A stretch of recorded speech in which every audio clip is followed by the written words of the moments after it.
I am your host, Doc Rodden, and this is Gruesome Magazine, where we review the very latest in streaming and video on-demand horror movies. Each week, my co-hosts Jeff Mohr, Crystal Cleveland, and Dave Dreher, and I will take a look at various spooky, scary, and gory genre offerings. With me this week is my co-host, Jeff Mohr. Jeff, how you doing? I'm doing great. It's day 8 of my seclusion. I feel like I'm on house arrest. Oh, we need title cards. Just title cards come up in front of us. Yes. All right. Also joining us this week is Crystal Cleveland, the Living Dead Girl. Crystal, how you doing? I'm great. I'm just ready to, get it on with these movies here. It's going to be a fun one, I think. Be like, Bang it on. And now it makes me think, let's get it on. Oh, no. You go that way, and I go, what? It doesn't matter. Anyway, rounding out the crew is the one and only Dave Dreher. Welcome back, sir. How you doing? Thank you. It's good to be back. I've been out on the road hoarding all the toilet paper, but I've returned. I've bought all the toilet paper. If anyone needs any, they must come to me. The throne of TP. Yes. Yes, you booger, you. Someone had to do it. Somebody had to do it. My butt is raw, bud. Oh, ow. What? Oh, it's all your fault.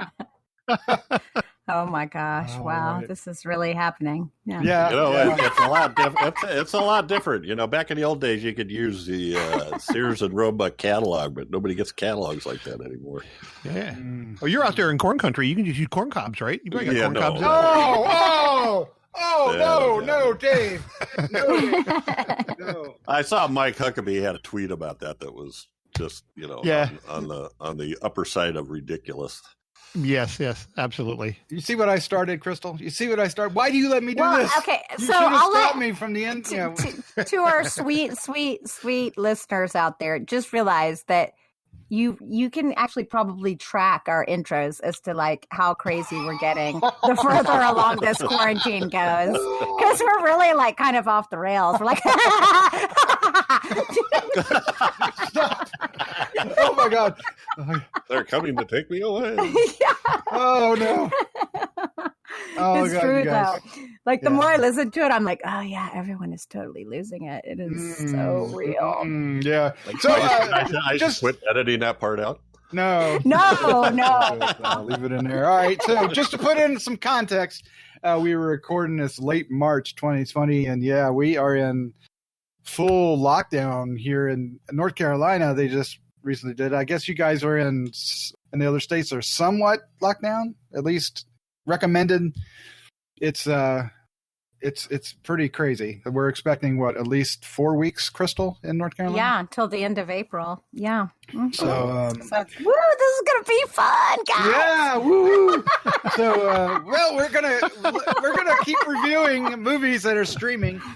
So hopefully you find some that you might like and might want to view. We do 2 each and every week. We have 2 for tonight. The first one is called ROOTWOOD. Great name. From director Marcel Walz. It will be available April 7th from High Octane Pictures. And the second film is called The Other Lamb from director Malgorzata. Why do I do this? Szumowska. I feel like that's close. Sure. But I feel like the accent's not right. Close. Regardless, I apologize for mispronouncing. It will be available April 3rd, 2020 from IFC Midnight. Now, we love IFC Midnight films. We'll see if that holds up tonight. But before we get into these 2 films, last week Dave was not able to join us, and he watched at least one of the films called The Platform, and he was so you're putting some comments out on social media that we feel that we would like Dave to have the opportunity to elaborate on here on the podcast. So, Dave, sir, The Platform, give us your as if we had just talked about, give us your final thoughts, your score, and favorite scene for that movie. I had no idea what The Platform was about. I mean, I went into it like completely blind. I hadn't watched a trailer. I didn't know what was going on with it, but it really kind of blew me away a little bit. I just loved the whole tone and the message that was trying to send, it seems very relevant given our current situation of, if the people up above would just take what they need, there'd be plenty for everybody else. That could have just been a giant square of toilet paper falling through the ceiling and everybody taking a wipe as it comes down. Oh God, the visual. Oh my God, Dave, you're killing me. Dave, master of analogies. Oh, Yeah, wow. I was really fascinated to find out, what was at the bottom, and I was a little disappointed, I guess. I don't know what I thought was going to be there, but I was kind of, I don't know, it seemed very anticlimactic to me. And I really wanted to see him shoot all the way back up on that damn thing. Oh, yeah. 9,000 miles an hour. I think that would have been really cool. Yeah. Mm-hmm. Yeah. With you. But, so can I just say something real quick? I was thinking about this since we did. If it shot up that fast, when it stopped, Exactly. wouldn't they slam against the ceiling on the zero floor?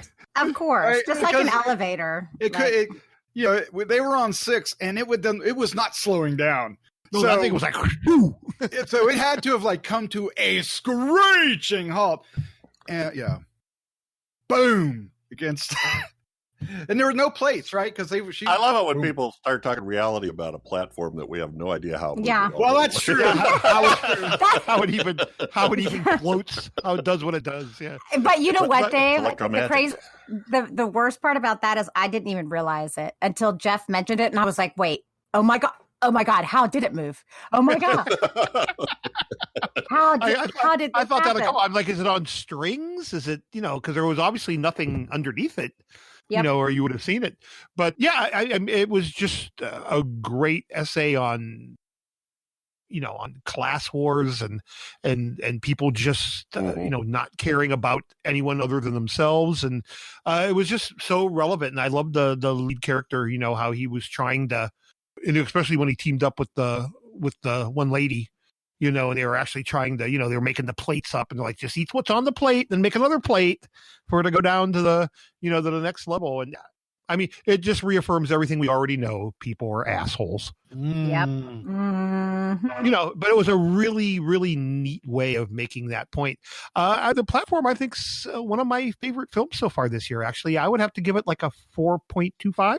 Nice. Wow. Somewhere in that area. Yeah, it's going up. It's going up as time goes by for me because I was thinking about this again the other day that it's also an example of how the system conditions or manipulates people into. Yeah, I mean, very much. I mean, I think there's all kind of hidden context on there. It's definitely one of those movies. I think the more you watch it, the more you'll take away from it. It was just fascinating. It was really just fascinating. I loved how they would show the people on the first floor making all the, making everything, and that concierge or the, the garde mange was like, like checking everything, like they were creating this stuff for royalty. Didn't they find a hair on one of the flans or something at one point? And he's like flipping out. And this shit's just gonna go down there and get smashed to bits. But yeah, it was good. Favorite scene. I don't know. Really nothing's popping into my head for a favorite scene. I wasn't prepared to talk about this, but there were several things that surprised me along the way. When the old guy was trying to eat our lead character, that was kind of interesting. Mm-hmm. And when the lady just kind of shows up, that one, when the table flips down the one time and the lady's sitting there and the guy's like, "Yeah, don't worry about it. She's looking for a kid." I was just kind of like, what the fuck am I watching? But yeah, it was good. And I haven't had a chance to see The Room yet. Yeah, the Room is on Shudder and the platform. Shudder, that's where it's at. Yeah.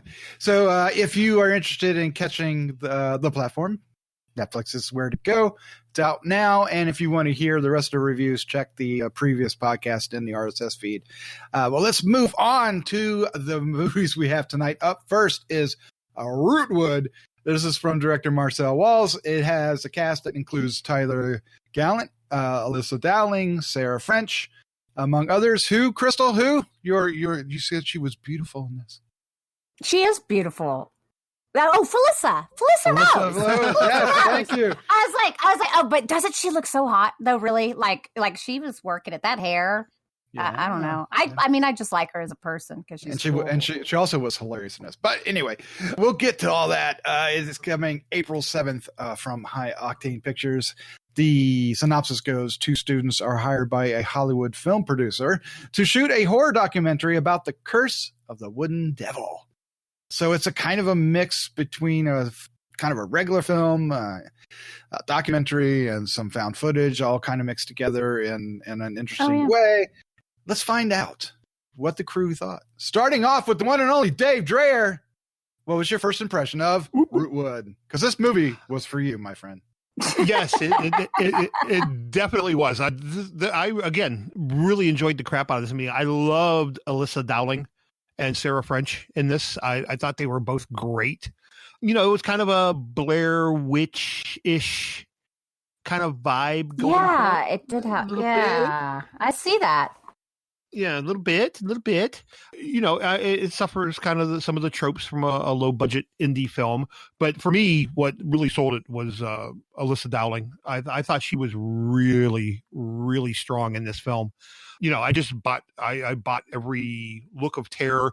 Yeah, this is definitely a movie where kind of less is more. We really don't see the main creature to the end of the movie, but we get little hints, you know, in windows and, you know, that kind of stuff. I think it was just played really, really well. This is just a good old fashioned monster flick, you know? I enjoyed the hell out of it. I had a lot of fun watching this movie. A lot of fun. Hey, good old-fashioned monster flick. I like that. All right, Crystal, you're up next. What was your first impression of Rootwood? Well, I agree with Dave. It's okay. So it definitely, you could tell it's low budget at some spots, but the cinematography was nice. It looked good. And some of the drone shots were really beautiful. Actually, I think it was well edited. I think the story was interesting. Honestly, I feel like they could have even gone further. I feel like the whole concept is actually really cool, and they could have gone and done more with that, or established more. Maybe they're going to make another one. Who knows? And then, of course, there's a little, I guess, twist at the end. So that was kind of fun. I thought the acting was great. I thought there were just a couple things that were lacking, but I think that's all mainly due to budget. You know, I mean, there's only so much you can do but when we actually get to see the creature, I don't know. I loved it. I thought he kind of reminded me of a Leshen type creature too, like with this. Oh, I shouldn't say any more about what he is, but yes. It was good. I liked it. I had fun. Was it the best movie I've ever seen? No, but it was entertaining. So yeah, it was a lot of fun. It had me hooked the entire way through. And, you know, a lot of times, you know, you'll get bored and get distracted, but this one didn't. I wanted to see where everything was leading. And then when I seen that they were going to do a full bodysuit, you know, creature, OG creature, I was like, yeah, I'm in. Let's do this. All right. Well, I like this. Entertaining. Sounds good. All right. Jeff Mohr, you're up next. What is your first impression of Rootwood? Okay. I'll just cue the music. Obviously, it didn't have enough people. It doesn't have enough people in Amish dresses wandering around. That's right. That's right. Oh boy. The creature, the pieces worked, but the full look of it didn't work for me. It just looked like a guy in a suit, not doing a very good job of being a monster. Is what I don't know. That kind of ruined you there, Jeff. The headpiece kind of didn't fit the bodysuit. It was kind of like an alien look with like some kind of weird reindeer head. And like, what? Well, I don't know. It was his movements. I bet it was his movements. Do you think? I think I was looking at. So. Yeah, I was looking at one point when he was walking, and he didn't. I think he should have made his. Okay, I can't believe I'm actually I've been a monster one time. Okay, but you don't really know when you're in the suit, you know, so much how it works. So you rely on everyone else to kind of tell you because you really can't tell what it looks like. But I think if he had done really hard, heavy steps, it would have worked way better. Because I was thinking the same thing, Jeff, when I saw him. I was like, man, it looks so good. But then he just kind of he kind of hunched and walked, but that wasn't enough, right? Sorry, we're getting way into this. Sorry. This is I was all in on the headpiece and the hands when they showed them separately. I thought that stuff was great when it was the less is more idea that I think maybe Dave mentioned. I also absolutely loved Alyssa Dowling. She was awesome. She does hysterical scared. That may be the best I've seen in a long, long time. She was incredible. Plus, she was the one, she also seemed pretty, off the cuff in the scenes between the people that were just talking. It seemed natural. She was good. She was good. Sarah French did a good job too.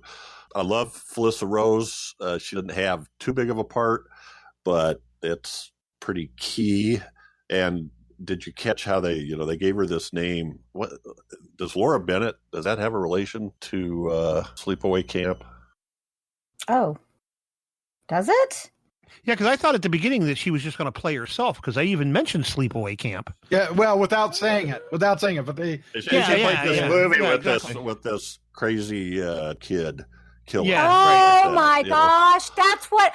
Oh my god, I didn't get that. Oh my god, how did I miss that? Yeah, it's like right at the very beginning when they're sitting there doing their podcast. The podcast. Yeah. Yeah, her name's Angela and that, so that doesn't carry over. So I don't know where the name came from, but so there was no connection with the name. But I thought that was kind of cool that they made that comment about her. Yeah, don't you remember she was in that horror movie we watched with the crazy psycho kid killer? I don't know what I was thinking there. I was actually thinking about us doing our podcast. And like, we need a documentary. So there's lots of really good sort of chilling goosebump scenes, I thought. There's times where the creature's coming out of the woods or the hands coming out of somewhere or just stuff like that gave me goosebumps. But the story, there was just like the idea that when Aaron leaves, I'm like going, what? You're leaving because you're scared and it's too much for you, so I'm going to walk out into the wilderness in the middle of the night. Or wherever it was. Yeah. And there was a couple of things like that they did where they make sure to point out the fact that they're not too far off the road in case they need to escape quickly, and then they run the opposite way. Right. Okay, and then they never use the vehicle for escape. Right. Okay, yeah. But I gotta say something about that, because knowing women, she also was recording her stuff and she's like, you guys were supposed to come after me. Do you remember her saying that? Yeah, she did. She really didn't want to leave. She wanted attention and she wanted them to come after her. And then I guess, we know what happened then. So really, it wasn't. Maybe she was just waiting for them to come. Sat down. Because that was weird too. Sort of like, I need to justify I'm sitting in this goofy place, so I'm going to look at it and say, oh, this is as clean a place to sit as any. But let me tell you, I've known women like that. So it's not all that crazy. I hate to say it. I'm sorry. I will take it. Well, as you guys know, we make a lot of fun of the fact I'm king of the dome light thing, right?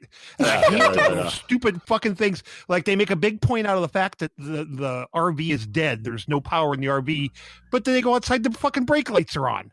It's like, wait a minute. Is it fucking dead or is it not fucking dead? I don't understand. So there was a couple of ones. There's a one where Jess wakes up and he's inside the RV and she goes, what are you doing here? He was asleep. She wakes him up and he goes, I was going over footage. And then later she says, what does the footage look like? And he says, I haven't had time to look at any of the footage yet. I'll do that later. Those are just little stupid stuff. Those are just little continuity errors, but they still drive you crazy. It just seems sloppy, Yeah. So you saw you said a twist at the end. There's actually kind of a double twist, right? Yeah, there's a double twist. Yeah. Double twist, in the credits. So there's almost three. Oh, that too. Yeah. There's three if you really want to get into it. But I didn't get. I can't talk about it without giving it away. So, okay. Did I too much for him? He's gonna cry.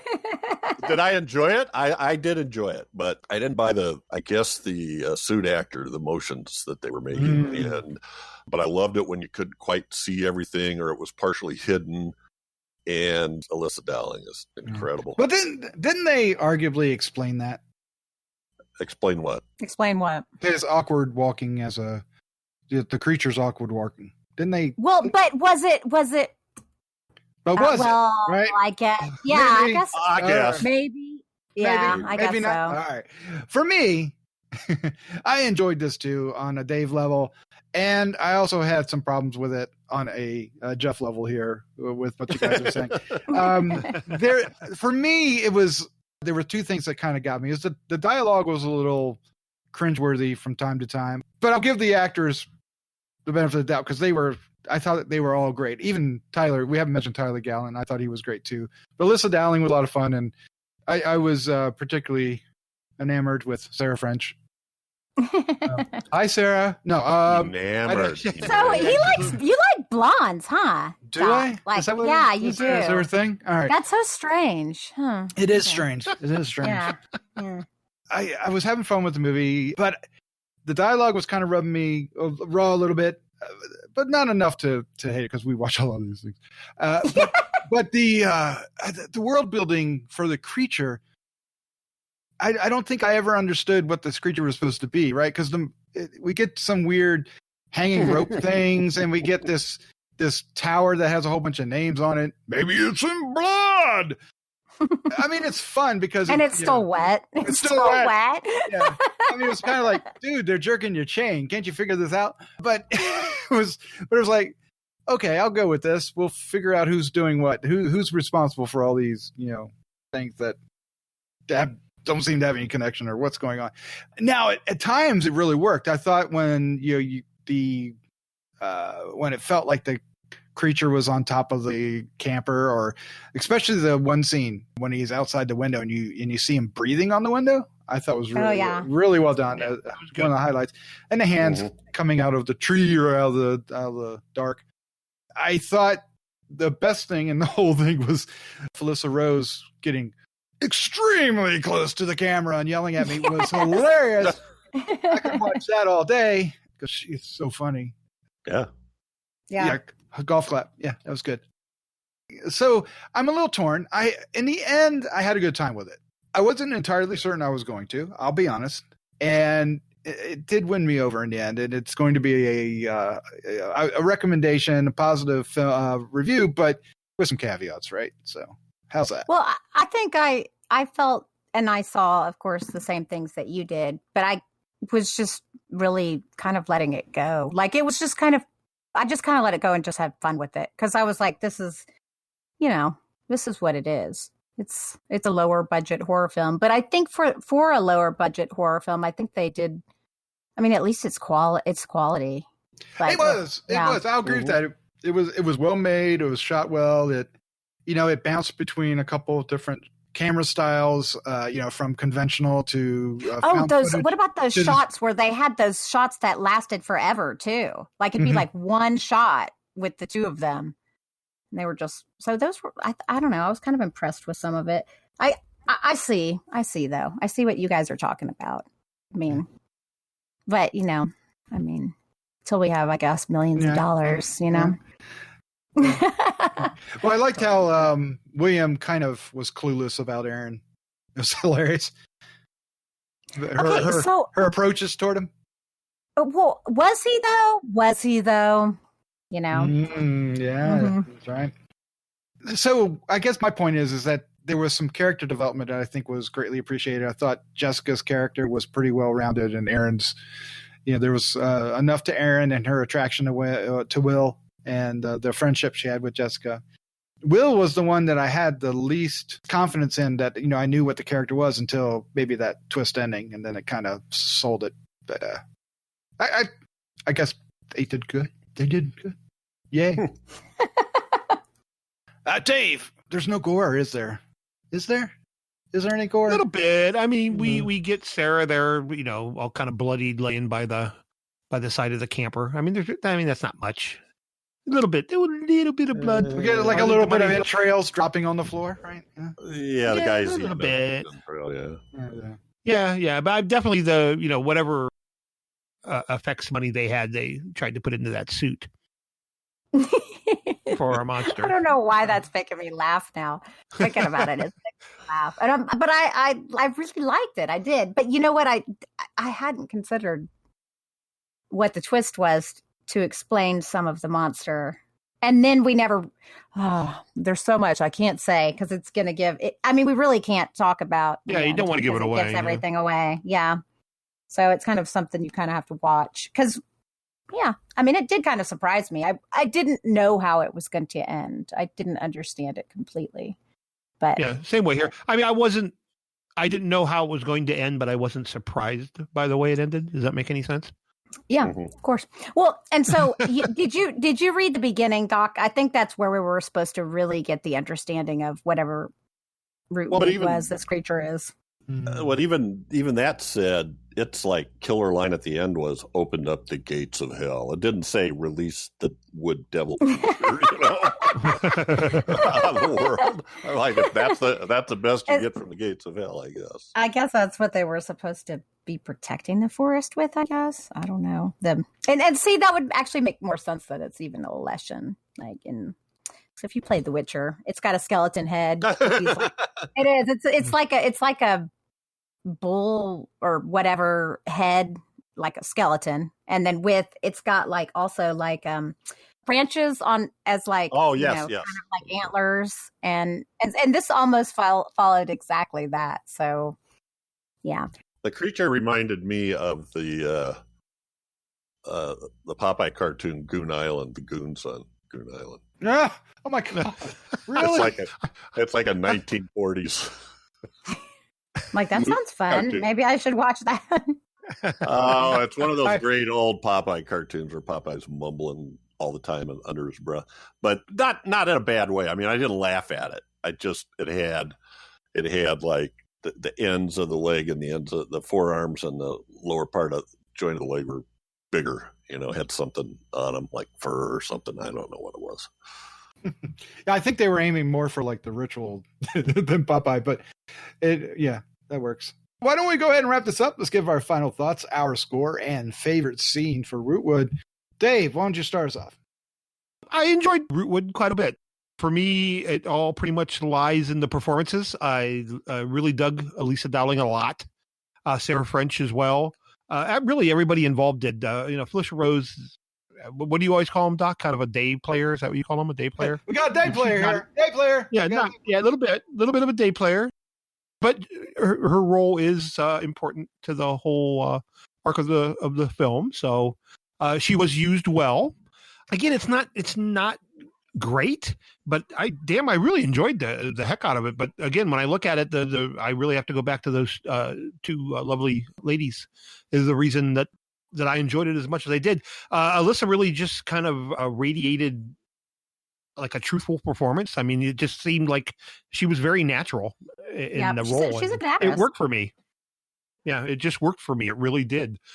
Favorite scene? I'm going to go with one of those less is more scenes when after the Sarah French's character wanders off and she sits down in that culvert and the hands just kind of come up from behind her head. Yes, damn it. Yeah, worked really well. Very, very simplistic, very simple. Yeah. Didn't reinvent anything. It was just shot really, really well, and it was great. Even though I knew it was coming, I was still like, ah! So it was fun. I'm going to give it I'm tempted to give it a 4, but I'm going to give it a 3.75. Nice. Good job, Dave. Good job. All right, Crystal, you're up next. What is your final thoughts, your score, and favorite scene for Rootwood? Okay, so since Dave took my scene, no, I think it's fun. I think it's definitely worth a watch. I think people will enjoy it. I think they'll like the acting. I think, they may be irritated by a couple things, but that's it. I'm going to give it a 3. Wow. So, my favorite scene, I guess, will be, I'm assuming when he bit out her tongue. Is that what that was? Was it a tongue? It looked like a tongue to me. Looked like he bit out her tongue. Is that what that was? It looked very tonguish. No idea. It looked like a tongue to me. Yeah, so I guess that's what because I like the gore. But the hands was my favorite, hands down. That's a knee slapper. Oh, got some original stuff going on here. Jeff, you're up next, sir. What is your final thoughts, your score, favorite scene? Rootwood. I think this is worth a watch. For me, it was sort of some of it I like, some of it I didn't like. So I'm giving it kind of a middle of the road 2.5. But I loved Alyssa Dowling. I mean, she was awesome. I'd like to see her in some bigger parts. And favorite scene. You do know she was the creature also, right? In The Girl on the Third Floor. Yeah, but you could really see who she was. Yeah, she couldn't tell her face. Yeah. Well, I thought she was one of the prostitutes that came out at one point. But anyway. No, she was. Yeah. She was in that. Sorry. I almost had it, and now I'm picturing the girl on the third floor. No. Sorry. Now I'm picturing CJ. Don't do that. I tried that before and tried to reference another film. It doesn't work well. You did, Sorry. You did. You know what? I'm going to take the scene when Alyssa Dowling is, she's out running. She's been scared out of the RV, and she's running through the woods with this flashlight lantern thing and just shrieking and screaming. And at one point she's looking around, and then all of a sudden this creature comes out of the trees. I thought that was good. That was a good use of, found footage type effects. Although I got to throw this out. This was another thing that I went, what? When Will and Jess, Alyssa Dowling, were looking, I can't remember if they were looking for Aaron or what, but it was at night and they were out walking around, and they were walking and there's flashlights and they're looking forward and they're walking. There was a light shining on Jess's back. I'm like, where'd that come from? The guy with the camera and the light, I don't know. Yeah. Anyway, Yeah. But it's a fun movie, and it's always fun to see folks like this in a movie together. All right. Well, for me, I had a lot of fun with it. I think the twist went a long way to make this film for me as well. I still like the creature, even though, the Popeye thing. Jeff, you're going to kill me with that Popeye thing. He sent us a picture of it, killing me. Yeah. And I was like, that looks nothing like. I was like, wait. Oh, God. No. But I liked it. And I liked our leads. And in the end, I had a good time. I'm going to give it 2.95. Oh, boy. Wow. Yeah. That's What? Why wouldn't you just give it a 3? Like literally 0.05. Oh, well, good for you. Shades of Vixen. He just can't. He's like, no, I just can't quite give it a 3. It's just a little. I'm on the edge. I'm on the cusp. Don't push me. I don't know why I have all this music. Oh no! My favorite scene is when the creature was right outside the camper, right outside the camper window, and you see him kind of look up and kind of goes down. You see his hand, and then he breathes on the window. Mm-hmm. And our character has no idea what's going on. It was it reminded me of maybe not the best comparison for the filmmakers. They probably like, what? Come on, no. But The Legend of Boggy Creek. Oh wow! but only because the window scene in that anyway. But I enjoyed that. So I think it's a fun watch. But it's not going to break any new ground. It's not going to. I don't think it's going to make any top 10 list, but at the same time, it's a damn fine piece of work. Yep. The next film on our list is The Other Lamb from director, here I go again, Malgorzata. No. I looked at this name and I have no idea. Malgorzata Szumowska. That sounds great. Szumowska. Cool. Yes. Thank you, Jeff. That's probably not right. I apologize greatly, but if you've listened to the podcast, unless your name's Smith, we're having a problem. This is coming out April 3rd, 2020 from IFC Midnight. We love our IFC Midnight films. The cast includes, it's pronounced Michael, right? It's spelled differently, but I almost feel like it's Mikhail. Yeah. Mikhail? Okay, we'll go Mikhail. Mikhail Huseman, Rafi Cassidy, and Denise Gao, among others. And the synopsis goes, a girl born into an all-female cult led by a man in their compound begins to question his teachings and her own reality. It is described, ladies and gentlemen, as a drama horror. And it's about cults. and it's from IFC Midnight. So that's 3 things that should just be kind of awesome. Oh, Let's, no. He already setting it up. Let's find out. I know. I'm what is it called? Burying the lead. Let's find out what the crew think of. What's the first impression of The Other Lamb? Jeff, you are up first, sir. Again, IFC Midnight. I kind of go into these, and I'm Mr. Atmospheric. All right, so what you're saying, this movie has Jeff written all over it, right? Yeah. Well, I wouldn't quite go that far, but anyway, as best as I can make out, in trying to find some sort of theme, it's really about people in general, or in this specific case, women, who have been duped into sacrificing their individuality and power of choice and self-esteem, and are following this Messiah or all-knowing leader. And over the course of the film, we see how this young woman, Sela, we see her kind of step by step come to the realization that the shepherd, as he's referred to, is not quite what it is. That his spiel is all a sham. And also, while that's going on, the shepherd is kind of starting to realize that his model might not be sustainable, and take some action to try to get back some control. And then that just people are motivated to take other actions that have tragic results. I thought Raffi Cassidy was great. I really liked her. I thought, and it's weird because I doubt that I don't know how many lines she had. She's very stoic. She's one of the daughters. There's daughters and wives, right? And the shepherd, and sisters. They call each other sisters, but they're daughters and wives of the shepherd, and are sisters and mothers to each other. And I thought she did a great job showing a wide range of emotions without saying a whole lot. She had a lot of great looks on her face, everything from adoring, infatuating love to disgust and hate and anger and fiercity and etc. So I really enjoyed her. I would have liked to see more detail of the violence. That there is some violence that takes place, but all we see is the result. While it's kind of effective, it's really sort of more numbing, kind of a numbing realization of what happened. I think it could have had a lot more powerful punch if we'd have seen something, at least known of what happened, how that occurred. And, there's a whole lot of female stuff in there and symbolism that I'm sure I'm not getting.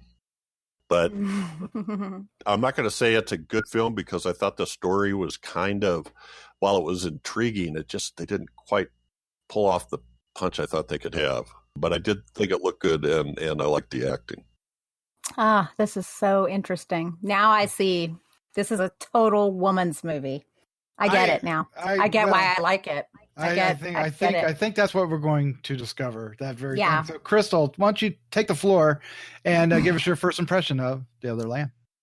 It's it's odd because watching this, I hadn't really realized that until Jeff started talking about it, and I'm like, oh, as I'm thinking about this more and more, really the story is just about women. The repression of women in general by men. Like, I mean, you've got this one man who is basically God among these women. And we're in modern day times, which I found very fascinating that they were in modern day, because typically this sort of stuff, you're like, how does that happen? I really liked this movie more than I probably should have.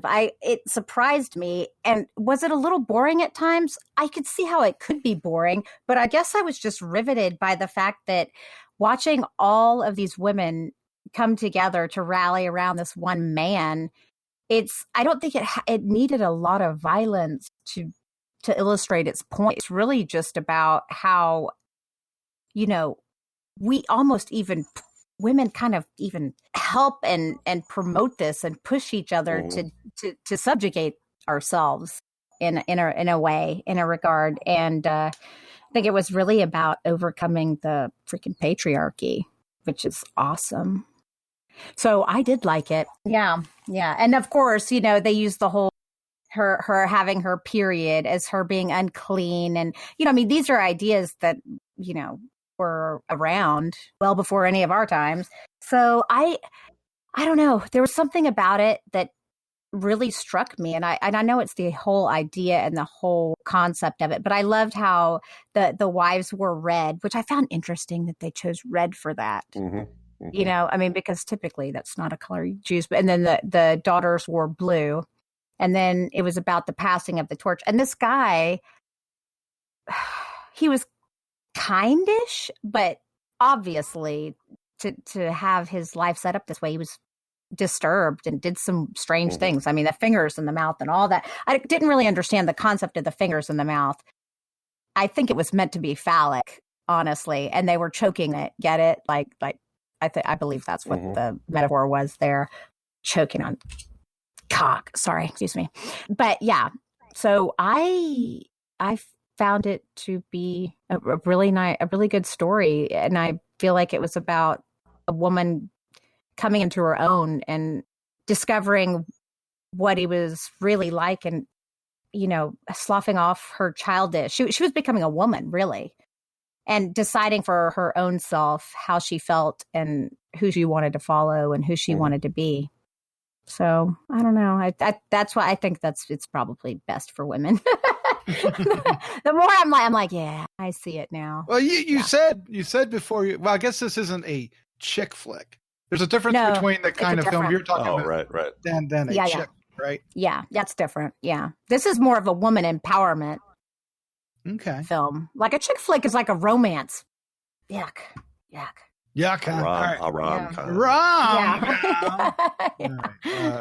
Let's find out what Dave thought. Dave Dreher, welcome back, sir, for this. What was this is about as far, just audience. I feel bad for from Dave. A Dave film as you can get. For the love of God, seriously. It could only get further away from a Dave film if it had subtitles. That would have. Are you writing to these people and telling them to make this shit? I am. The only way that this could exist. So I blame all of you who ever said you like an Ari Aster film, because this is what happens when you look at Ari Aster films. Yes, this is the end result. What did I texted you guys? It's like Hereditary. No, not Hereditary. Midsommar and Gwen and Handmaid's Tale had a threesome. One of them got pregnant. They aborted it. But it lived, and it crawled to IFC midnight. Oh my God! They aborted it, but it lived. Oh, yeah, they aborted it, but it lives, and it crawls to IFC midnight. And they went, "Oh my God, we got to release this." It's the lamb. It's the lamb that was birthed. That is this hands down. Doc, how long have we been doing this, Doc? How long have we been doing this? Like 7 years? Yeah, 7 years. 7 years. Hands down, the worst piece of shit I have ever laid eyes on. This thing was horrendous. It's a dude who fucks women so they'll have kids and they can grow up and he can fuck them, but he doesn't fuck them. He just sticks his fingers down their throats. I don't know what. Well, he was going to. He just he fucks them sometime because they have kids. Well, yeah, I don't know. I don't even care. This thing is horrendous. I don't even want to expend any more breath on it. Next. Next. Oh my God. All right. Well, I don't think I have any problem understanding what you're saying. I think you're pretty clear there, Dave. I'm okay. Sadly, I'm more in Dave's camp. I don't think. Well, no, I kind of maybe do. This wasn't a doc film either. It did not speak to me. It did not grab my attention. It failed to capture me at all. It's pretty, right? The cinematography is quite exquisite. The acting is solid. I think, especially Mikhail Husman and Rafi Cassidy are, they play against each other in very interesting ways. But I'm actually more impressed with their string work. Yeah, there was some definitely interesting. There was definitely some string stuff going on there. Yeah, I mean but you know what it symbolized and everything. So there is a lot of symbolism going on here, almost too much to the point where I felt kind of beaten up by it. It was kind of like, can we trade some of this for some narrative action, please? Because some of the stuff is out of order or in their heads, and it's not necessarily presented in a way that is intuitive, but that, it's art. So, and this is more of an art house film in that respect. I don't think that the cinematography is straight up just beautiful Hollywood film, but the notion of the editing and the storytelling is, and I'm still, I don't know how many days it's been, I'm still trying to figure out why she's in the back of the car and what that means. Mm-hmm. I would interject, who cares? But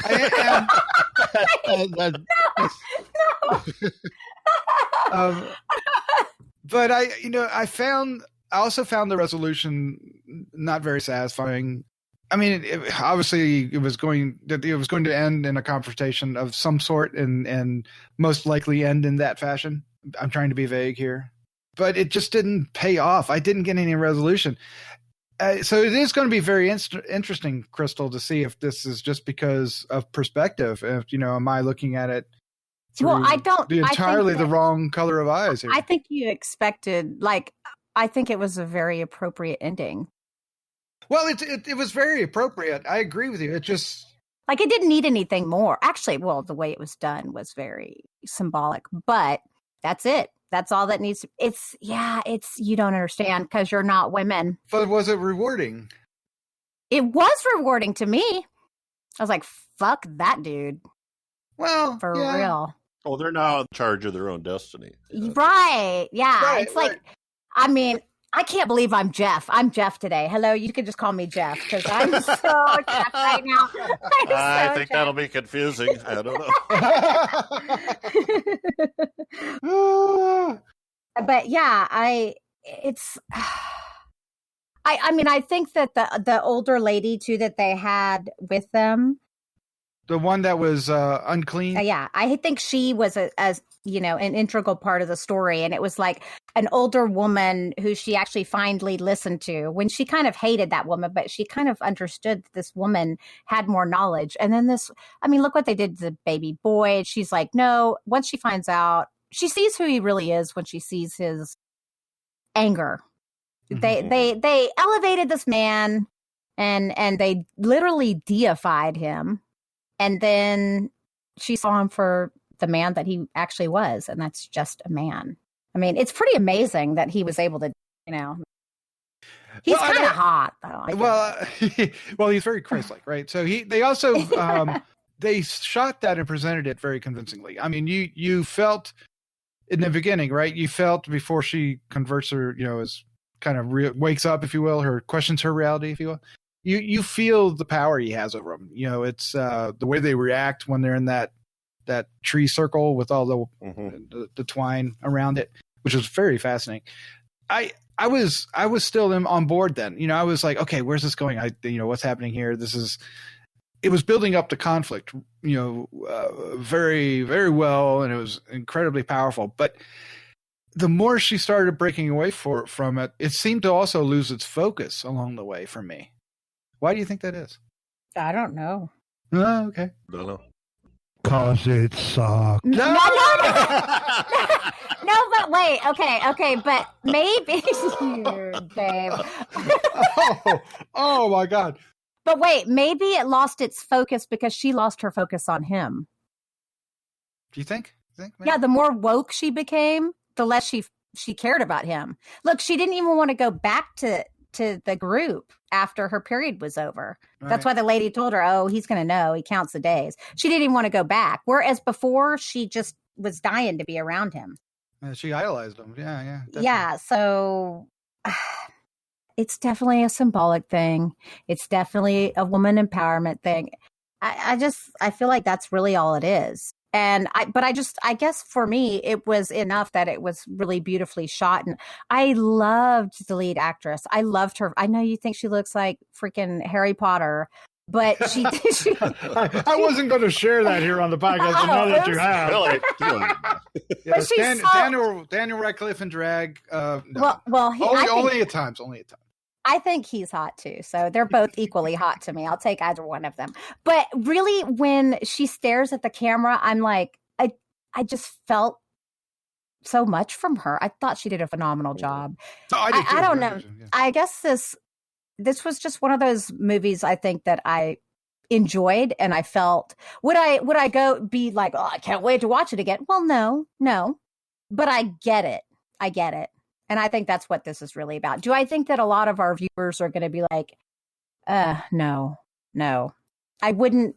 I think it's technically, I kind of still think it is a horror movie. It's got horror elements to it, and there's at least a few deaths and some murking people, but it's definitely but it's definitely a it's going to take probably only a few of our viewers will really enjoy it, honestly. I think I might have been sold a bad set of goods here.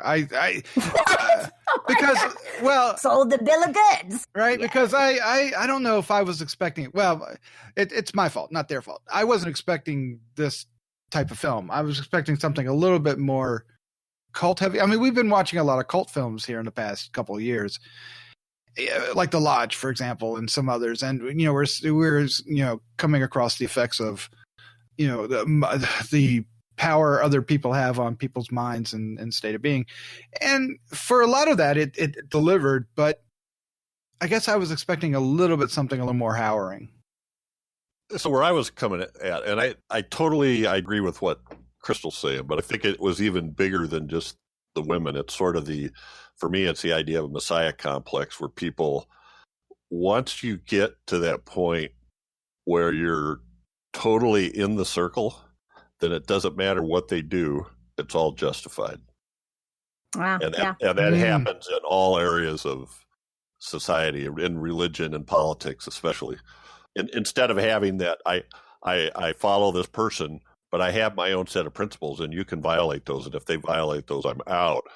They were like beyond the questioning mode, and she finally got to that point. Now, I liked what you said, Crystal, about the patriarchy, that guy, it's one of those things I don't get, how someone could be that subservient. I know, it's shocking, but it happens all the time. It absolutely it's shocking. Does. Yeah. Well, she was literally born into it. Yeah, it's harder. That's why it's even better. Even yep. Yeah, that's why it's even better that she was able to break free, because this is all she knew. That's her father, who was going to be her husband. What? Husband? So gross. But yeah, it's that seems to be another theme we're getting lately. I know, incest. Incest between parents and kids. It's just very, oh god, yeah, it's been quite a that's a tough one for me. So which Messiah would you rather fall, the shepherd from the other lamb or Goring from the platform? Oh, well, the shepherd. I mean, I don't want to have to wonder. Yeah, for sure. Easy. What about you? Hey, y'all should answer the same question. Although y'all would get murked. There could be only one ram. I know. There's no room for us in this story. That's right. So, That's right. and there also only one ram in the flock. Yeah, that also says to you that there were probably some boy children that were taken out along the way. Oh yeah, this wasn't the first time. Yeah. Yeah. Right. Mm-hmm. So, yeah, but he was a little bit careless with it. That was interesting. And then I found it more interesting about when they found the house and he didn't want the two inside it. That it was was it broken, or did he call it something else? Broken. Yes. I think he said it was broken. It's a broken place with right. I wish we had more about that. The background, and it was interesting that the picture she was staring at, it was a shot of the lake that they ended up at. So, in the back of my head, as crazy as I am, I'm thinking this is that girl driving along in that car that we see, and all this is going on in her nutty little head. What? No. I think that's okay. My idea of that is her envisioning what her life would be like had she not been born into this shepherd life. Yeah, or I'm saying, what would her life be if she was born into something other than the life that whatever this car is? It's broken. Mm-hmm. Mm-hmm. I don't know. I'm torn. I don't know. I was like, why we got her in the car? I'm sorry. I'm stuck on that. I don't know that was actually supposed to be her in the car. I think it was her wanting to be in the car. I think she just wanted to be free. She and asked some the of her lady. sisters were driving the car. Well, that's what I'm saying. Well, okay. So I was trying to pay attention, and to me, it looked like the shepherd was driving the car, and the unclean lady was the passenger. Oh, I thought it was a woman driving the car, but Me Well, too. because it was long-haired shepherd. no, because I thought she turned her face and I saw it. Oh, I thought the only one I saw turn back was the one in the passenger. Oh, but okay. but maybe I missed it. I'm not going to watch it again to find out. But yeah, and then there was, we got the shot of her screaming over and over again from time to time, and then we got. We got a shot of her drowning. That's how she felt. Is it really that hard, Dave? Is that what it is? I was about to say, that's how you do it. So- it's symbolism. Like she felt like she was drowning. I see that. You've never, I guess, no. But I guess I get it. It just didn't I register. get It y'all. didn't connect, right? Because you're not a woman. Well, that's true. I think that's really the thing. And I I'd know argue that with that. I know it's hard to understand, and I get it because I can't understand, what men go through. I mean, y'all have all different sorts of problems with whatever it is that y'all deal with. But yeah, like she felt like she was drowning. She felt like here she is becoming a woman and just, trying to get through this womanhood things that she's told that is bad and unclean. And I feel like she's finally realizing where she's been born, what she's been born into. I think she's finally opening her eyes, and then she feels like she's drowning because where's she going to go? What is she going to do? She asked the older lady, why don't you leave? And she's like, because I've been here so long. This is all I know. I don't even know myself anymore. And she only leaves because of the boy, to save the boy. She leaves for someone else other than herself. And I think that's kind of part of it too. She decides to help herself and her sisters. Yeah. Now though, is the one scene? There's one scene that's kind of cut in the middle of the finale, out of sequence, where a rock comes into play. Is that in her head that she fantasizes doing that, or is that what they actually did? Just kind of in a artsy, presented in an artsy way. Oh, I think that could have happened. I think it was both. I think it was something she was envisioning and something that they kind of made happen. That she realized. Okay. Mm-hmm. Yeah. Dave, Dave, wake up! What do you? He's like turd. Is there any? I can't believe you guys are babbling on about this piece of shit. I think it's time to find another podcast. That's what I think. Jeez. Oh. I am going to say I really wondered when Doc. I mean, I kind of wanted to see this, but I wondered when Doc picked it because I thought it looks quite a bit like what the trailer looked like. I guess I was So the trailer looked shitty too. I failed myself. No, the trailer I thought looked great. Let's go ahead and wrap this up and give our final thought. This is going to be fun, Dave. Give our final thoughts, our score, and favorite scene. Jeff, you're up first. So yeah, I think you could tell that this is a divisive movie and people would question whether it's horror or not. And I'm not going to get into that, but it does have some definitely disturbing things going on. And I love the cinematography. I love the acting. So check it out. If you liked movie like Midsummer or Gwen would be maybe even a more accurate comparison, then check this out. It's not action packed. It's a lot of atmospheric, emotional stuff. My favorite scene is going to be when one of the daughters on their quest, so to speak, one of the daughters points out a possible route to take. And that's when the shepherd shows his true colors, I think. Up until that point, he's been fairly beneficent acting. Even though he's obviously randomly picking people to have sex with, or stick his fingers in their mouth. But at this point, that's when it was sort of like, I can't handle anybody questioning anything I say. And I think that's one of the things that helped turn Sella, our female lead. So I thought that was a big turning point. Oh, definitely. Yeah. Mm-hmm. I'm done. Oh, wait, what? Did you give a score? I don't know. Oh, 3. Okay, there you go. There you go. Okay, sorry. Yeah, cool. All right, Crystal, you're up next. What is your final thoughts? Your score, favorite scene for the other lamb? So obviously this isn't for everyone. Okay. Ah. I mean, if you're looking for a horror movie, don't go to The Other Lamb. But if you're interested in something that's, got some thematic elements that are, geared toward the ladies, then you'll probably like it. And I liked it. I'm going to give it a 3.5. Yep. Nice. And my favorite scene is the crucifixion. I liked seeing the crucifixion. Okay, very good. I thought that was very. Could have been a little longer. Yes, I wish yeah. But it was detail. Yeah. Mm-hmm. All right, Dave Dreher. Oh my! What is your No. Yeah, to say, do you really want to know? favorite Seriously. scene? Mark the date. We're recording this on March 27th. That's when the worst film of 2020 was viewed. Oh, Seriously, this rubbed me wrong right from the start. Now, in all fairness, it is beautifully shot. It really, truly is. But that's about where it ends for me. Kudos to the cinematographer. He did great work. But this movie is, for me, no more horror than I don't know. It's not horror. This is not horror. Horrific things happen, but this is not a horror movie. This is a character study in ignorance and people, blindly following someone that they know nothing about. It's just it served no purpose. I give it a 0.5.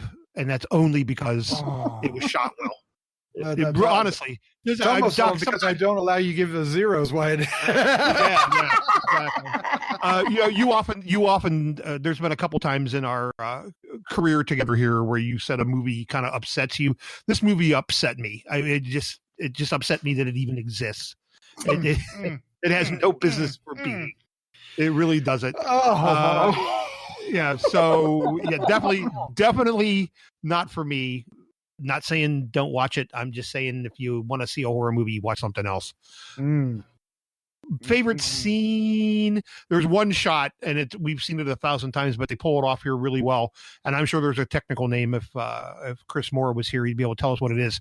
But that shot where they're able to pull back and the background zooms back but stays in focus, and the foreground stays in focus, and that looked really nice. Like a dolly zoom or a Spielberg zoom. And she was for whatever reason, she's laying on a cliff or something. God knows why and who gives a shit. But it's it was a beautiful. I looked down ooh, damn, that was pretty.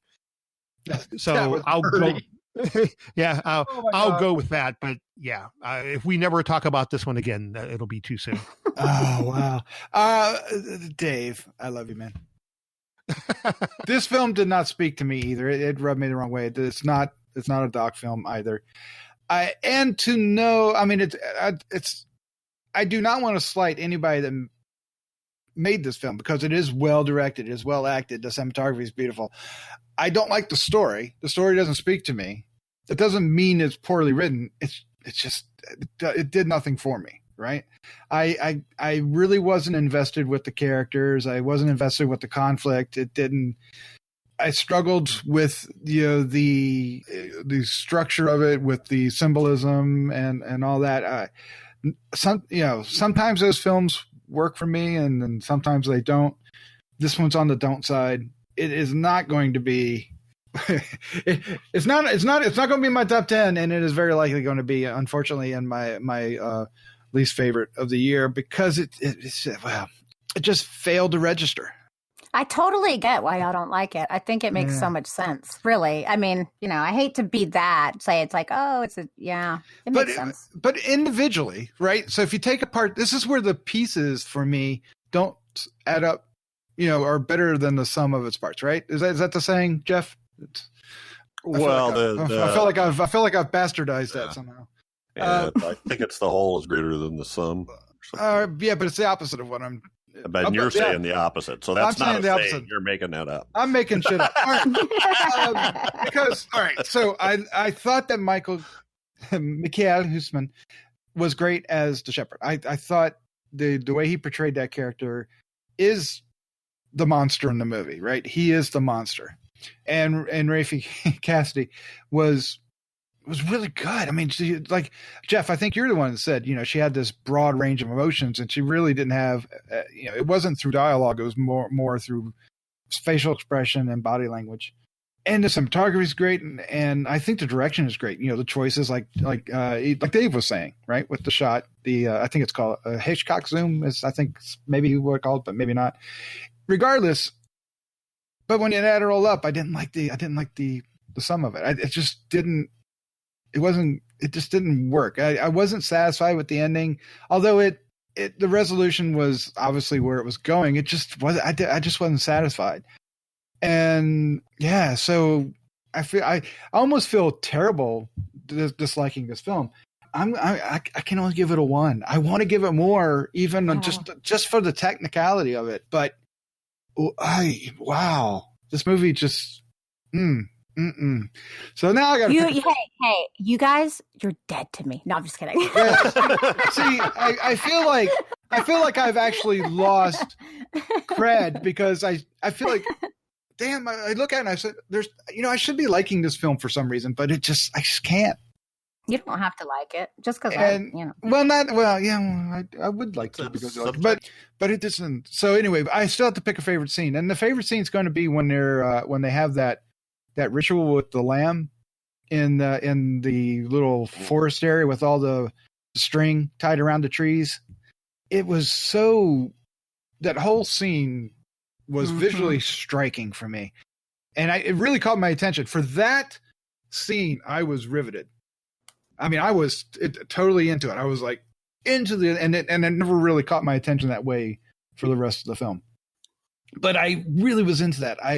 The way they started acting when he started smearing the blood on their faces, and it's like, what is going on? I was like, okay, this is crazy.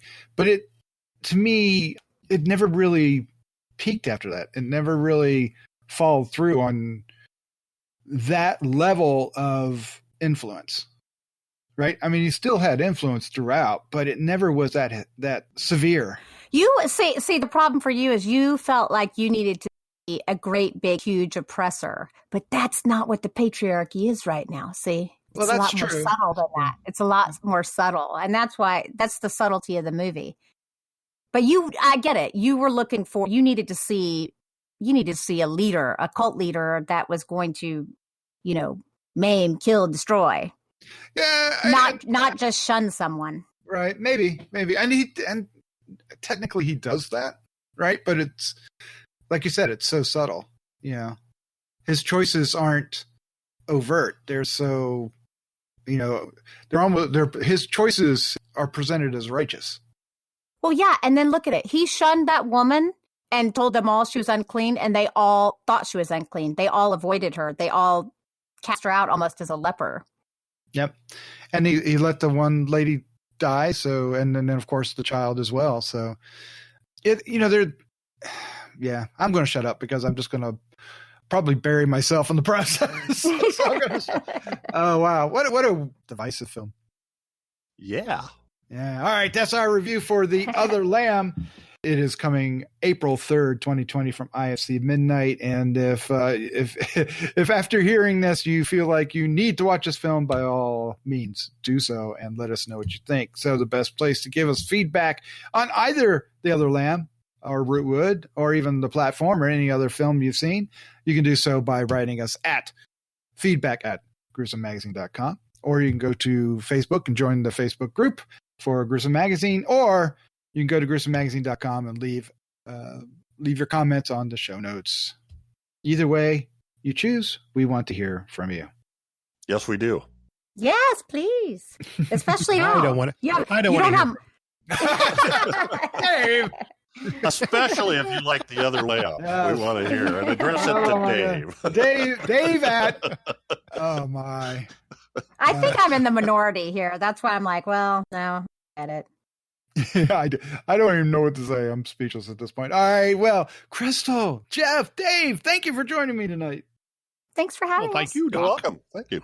All right, let's we'll prepare for the next pair of films. In the meantime, let's say goodnight. Good night. Good night. Good night.